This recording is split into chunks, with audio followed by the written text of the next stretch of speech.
Hi there, Mike Henderson here again with the next installment of how to write your novel using Novel Factory. Now we have generated our scenes. We've come up with our little goal, conflict, disaster. We have our tales with the reaction, dilemma, and decision. These two basically kind of merge into this. There's a couple things about these things. You can put in a turning point, which is right here, add a new plot point, not a turning point. Well, I call it turning point, but a plot point, which is also called a turning point. 25% to 50%. These can move around, to wherever you want them. And so you can just keep track. This doesn't come out in your any kind of summary, but you can keep track of what's going on. So here I don't really have that so much because this is a flash fiction piece. Get back up here.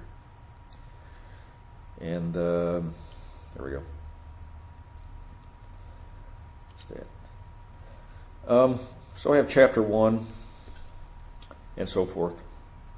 Then up here you have different options. You can show the plot points, which is this thing, or not. So if I click that, it should go away. There you go. Suspended scenes. What you can do is you can delete scenes, but you can also suspend them. So you right-click on it, and you can insert, for one thing, you can insert scenes above it or below it, or a plot point above it or below it, and you can suspend the scene.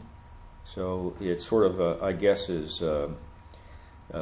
some point between deleting it and not deleting it, but seeing what it looks like without it. So, and it kind of turns it gray, as you see.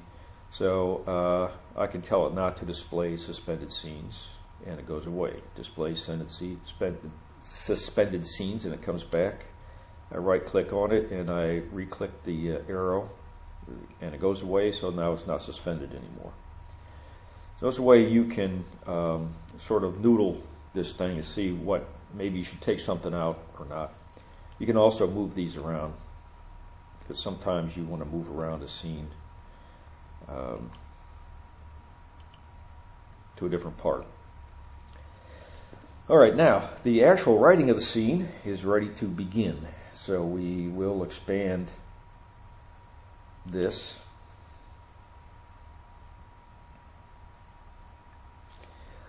And it will load the data, hopefully. And come up with this. So we have the overview. So it has the name of it, the scene number. You call this whatever you want. Chapter head. If you take this, if you don't have the chapter head, then it says prologue on the thing for some reason, on the first one, by default. And you don't necessarily want that. And then we have our head incident selection over here, the goal, conflict, and so forth. Now, in this scene can be certain characters and locations. So I have characters named, which is 1, so I can say put in James Lang. Okay, so here it comes. And location I can add, spaceship. Okay. Then you could add a new character or a new location and you create it right from there. Then comes the actual writing. This is what these 4 bits are. So we'll go scene blocking. This is where we are going to sort of block in the scene. And if you see what they tell you, they give you a little help here. Blocking a rough outline. So you're nearly ready to start the first draft, but not quite. Probably itching to get started, but there's one more thing you got to do. It's a rough outline describing everything that happens in each scene from beginning to end.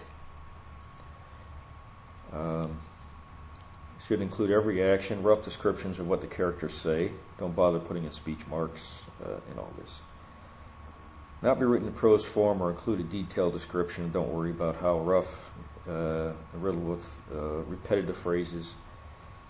Okay. So you basically roughing it out. And they give you an example here. Lorelai's at the head office thinking, just don't do anything to make it worse. Her head is most unimpressed and tells her that she's had many complaints, blah, blah, blah. And that's that. So you block in the scene. And when you have that blocked in, then you go to your first draft and you actually start writing the first draft. And from there you can actually paste in what is in the scene block and build on it. So what I'm going to do is I have the whole story. The story is only 957 words. The void. And this is the whole story. So I've actually got it written out with quote marks and everything. So this is more than you have to do. But here you do a rough outline of what's going to happen. And then you go to the first draft. And you're going to crank out the first draft. And what you have, let's go back to scene blocking for a second, because you have characters, so you can see who the characters are, locations, you can see what the locations are. In my case, it's not very complicated. And then you can pop out the scene summary and say, okay, it's a goal, it's a head scene, so it's got a goal. What's a goal? What's a conflict? And you keep all this in mind, and here's your summary of what you think is going to happen. You can put this at full screen, by the way, so that gets rid of a lot of distractions, and it looks like this. And they have a very beautiful interface for it. And it's a bona fide word processor, and it's got all the standard things you would think of. You can't really change the font here. You can do it on the home page where there is a text editing